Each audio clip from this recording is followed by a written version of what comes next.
안녕하세요. 저는 김정욱이라고 합니다. 올해 70입니다. 오늘 제 이야기를 들려드리려고 합니다. 아마 여러분 중에는 저와 비슷한 처지에 계신 분들도 있을 거라 생각합니다. 남편은 5년 전에 암으로 세상을 떠났습니다. 50년을 함께 살았지만 남은 건 없었습니다. 통장엔 장례 쓰고 남은 돈이 몇십만 원뿐이었고 집도 없었습니다. 평생을 남편 간병하고 병원비를 위해 새벽부터 밤까지 일하며 살았더니 제 앞으로 된 게 아무것도 없었습니다. 하나밖에 없는 제 아들 준노는 지방대를 나와 평범한 직장 생활을 하다가 부잣집 딸인 며느리 지연을 만났습니다. 며느리는 강남에서 성형외과를 운영하는 유능한 의사였죠. 친정 역시 중견 기업을 운영하는 부자 집안이었습니다. 결혼 후 저는 며느리 집에 들어가 살게 되었습니다. 제가 얹혀 사는 집도 모두 며느리 돈으로 산 집이었기 때문에 저는 그저 아무 말도 할 수 없는 처지였습니다. 매일 새벽 5시에 일어나 며느리의 아침상을 차리고 집안 청소와 빨래 설거지를 하는 것이 저희 일과였습니다. 그렇게 5년을 살았습니다. 그러던 어느 날 며느리 친정 어머니 생신이라고 해서 사돈댁에 같이 가게 되었습니다. 사돈댁 어머니는 명품 옷에 진주 목걸이를 하고 계셨고 50평이 넘는 고급 아파트에 사셨습니다. 저는 맨 끝자리에 앉았습니다. 식탁 끄트머리, 마치 손님도 아니고 가족도 아닌 어정쩡한 존재처럼요. 식사가 시작되자마자 사돈 아버지가 제 아들에게 물었습니다. 준노야, 월급이 얼마라고 했지? 300만 원입니다. 300만 원? 그걸로 어떻게 살아? 이 집 대출금은? 며느리가 대답했습니다. 제가 다 갚고 있어요. 그럼 넌 뭐 하는 거야? 아들의 어깨가 움츠러들었습니다. 사돈 어머니가 며느리에게 말했습니다. 지연아, 내가 고생이 많구나. 무능한 남편의 돈 한 푼 없는 시어머니까지 모시고. 그리고 저를 봤습니다. 그 눈빛은 차갑고 날카로웠습니다. 어르신, 그동안 우리 딸이 얼마나 고생했는지 아세요? 미안합니다. 미안하다고 될 일이 아니죠. 사돈 어머니는 멈추지 않았습니다. 무능한 아들 키워놓고 며느리한테 손 벌리고 사는 게 부끄럽지도 않으세요? 더 이상 참을 수 없었습니다. 저도 가족인데요. 그 순간 며느리가 벌떡 일어났습니다. 얼굴이 일그러졌습니다. 가족? 집 하나 못 해주는 주제에 이 노인네가. 갑자기 손이 날아왔습니다. 찰싹 뺨이 불타올랐습니다. 손톱이 살을 파고들었고 따뜻한 게 턱을 타고 흘러내렸습니다. 다시는 우리 집 문턱도 밟지 마세요. 며느리의 목소리가 사돈집 전체에 메아리쳤습니다. 아들 준노는 고개를 숙인 채 저를 보지 않았습니다. 사돈 부모님은 만족스러운 표정으로 앉아 계셨습니다. 그날 이후 생각했습니다. 아, 나는 이 집에서 어떤 존재인가? 앞으로 나는 어떻게 살아야 할까? 하지만 여러분, 이 이야기는 비참한 노인의 신세 한탄으로 끝나지 않습니다. 그날 이후로 모든 게 바뀌었습니다. 제 뺨을 때린 그 손이 결국 자신의 병원 문을 닫게 만들었고 돈과 권력으로 저를 짓밟던 사람들이 결국 제 앞에 무릎을 꿇었으니까요. 어떻게 그런 일이 가능했냐고요. 사실 남편이 돌아가시기 전 한 가지 비밀이 있었습니다. 남편이 세상을 떠난 지 5년 후 갑자기 택배 상자 하나가 제 앞에 도착했습니다. 발신인을 확인하는 순간 숨이 멎었습니다. 정수, 5년 전에 죽은 남편이었습니다. 상자를 열었습니다. 제가 알아볼 수 없는 서류들과 그리고 편지 한 장, 남편의 필체였습니다. 여보, 이 편지를 읽고 있다면 내가 이 세상에 없다는 뜻이겠지. 미안하오. 평생 당신에게 고생만 시켰네. 당신은 새벽부터 밤까지 일했지. 나는 아무것도 해주지 못했어. 오랫동안 준비해 오던 게 있었어. 이것들이 당신에게 조금이나마 힘이 되었으면 좋겠구려. 언젠가는 당신이 누구 눈치도 안 보고 살 수 있게 말이오. 며칠 후 증권사에서 연락이 왔습니다. 고객님, 남편분이신 고 이정수님께서 생전에 부탁하신 건이 있어서 연락드렸습니다. 가슴이 철렁했습니다. 증권사를 방문했습니다. 담당 과장님이 조심스럽게 입을 열었습니다. 남편분께서 돌아가시기 전 저를 찾아오셨습니다. 혹시 본인이 죽게 되면 꼭 아내에게 연락드리라고 하셨죠.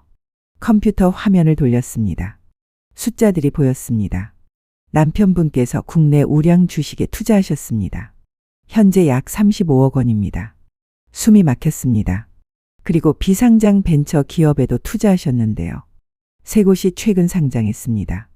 주가가 폭등했고 현재 평가액이 약 65억 원입니다. 합계하면 약 100억 원입니다. 100억. 머리가 하얘졌습니다. 현실 같지 않았습니다. 남편분께서 당부하셨습니다. 절대 가족들한테 알리지 말라고. 특히 며느리분한테요. 그날부터 저는 조용히 준비했습니다. 변호사를 만났고 주식 20억을 매도해 강남에 15억짜리 아파트를 샀습니다. 일주일 후 며느리에게 말했습니다. 나갈게. 며느리는 환호했습니다. 정말이에요. 진심이시죠? 어디든 가세요. 이 집만 아니면 돼요. 며칠 후 저는 새 집으로 이사했습니다. 햇살이 쏟아지는 거실, 깨끗한 주방, 넓은 방. 여기가 내 집이야. 정말 내 집. 70년을 살면서 처음으로 제 명의 집을 가졌습니다. 그런데 제가 집을 나간 후 며느리와 사돈댁에 이상한 일들이 벌어지기 시작했습니다. 며느리는 병원 일이 손에 잡히지 않았습니다. 제가 어디서 돈을 구했는지 궁금해서 미칠 지경이었죠. 그러던 어느 날 며느리가 수술 중 실수를 했습니다. 코 수술 중 각도를 잘못 잡아 환자가 크게 다친 겁니다. 의료사고였습니다. 환자 가족들이 병원으로 몰려왔고 그날 저녁 뉴스에 났습니다. 강남 유명 성형외과 의료사고, 환자 중태. 며느리의 병원 이름이 대문짝만 하게 나왔습니다. 더 큰 문제는 보건복지부 조사 과정에서 며느리가 불법 시술을 해왔다는 증거가 나온 겁니다. 허가받지 않은 외국산 필러를 사용한 기록이 발견됐죠. 같은 날 사돈 기업에서도 사건이 터졌습니다. 중견기업 대원산업주가 조작 의혹 검찰 수사 착수. 며느리 아버지가 운영하는 기업이 주가 조작 혐의로 검찰 조사를 받게 된 겁니다. 하루 만에 모든 게 무너지고 있었습니다. 며느리에게서 전화가 왔습니다. 다 어머니 때문이에요. 며느리는 울부짖고 있었습니다. 어머니가 집을 떠난 후로 모든 게 꼬이기 시작했다고. 불운의 씨앗이라고, 역병 같은 노인네라고 했습니다. 지연아, 이건 내가 자초한 일이야.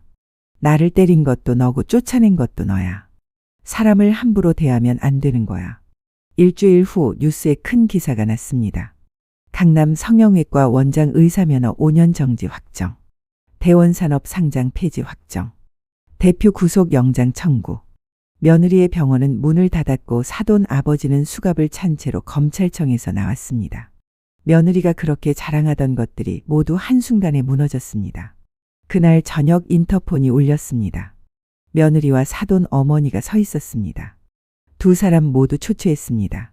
문을 열었습니다. 며느리가 무릎을 꿇었습니다. 어머니, 저희가 잘못했어요. 정말 잘못했어요. 제발 저희 좀 살려주세요. 사돈 어머니도 무릎을 꿇었습니다. 어르신, 제발 부탁드려요. 지난번에 나를 때렸던 손이, 나를 개 취급했던 사람들이 바닥에 머리를 조아리고 있었습니다. 그래서 뭘 원하는데? 며느리가 눈물을 흘리며 말했습니다.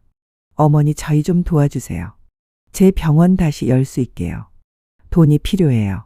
어머니, 돈 있잖아요. 안 돼. 난 너희 도울 생각 없어. 어머니, 저 진짜 죽을 것 같아요.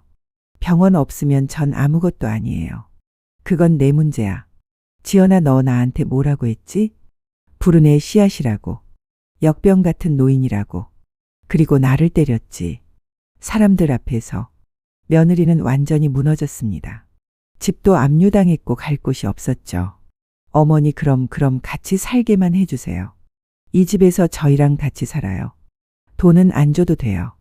그냥 밥이랑 잠잘 곳만. 믿을 수 없었습니다. 5년 전 나를 쫓아냈던 사람들이 이제 와서 같이 살자고 했습니다. 안 돼. 나가. 단호하게 말했습니다. 어머니, 제발요. 우리 정말 갈 데가 없어요. 그건 내가 상관할 일이 아니야. 현관문을 열었습니다. 나가. 다시는 오지 마. 두 사람은 집을 나갔습니다. 그 후 며느리와 사돈댁의 소식을 들었습니다.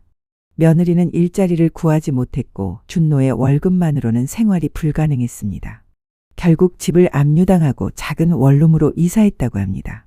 사돈 아버지는 구속되어 징역 5년을 선고받았고 사돈 어머니는 혼자 남아 친척 집을 전전하며 산다고 들었습니다. 지금 저는 새 집에서 평화로운 삶을 살고 있습니다. 아침에 늦게 일어나 커피를 마시고 오후에는 한강을 산책합니다. 70년 만에 처음으로 제 시간을 가졌습니다.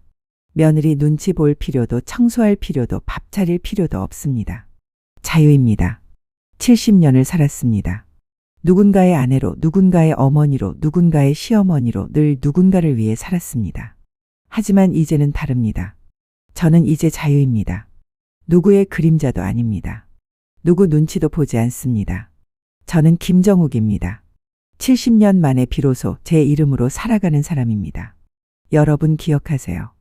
여러분은 충분히 희생하셨고 많은 것들을 자식들에게 해주셨습니다. 꼭 남들처럼 똑같이 해주지 않아도 괜찮습니다. 이제 눈치 보지 마시고 여러분들의 인생을 즐기시고 행복한 삶을 사셔도 괜찮습니다. 그동안의 희생과 사랑이면 충분합니다. 더 이상 못해준 것에 미안함을 생각하지 않으셔도 됩니다.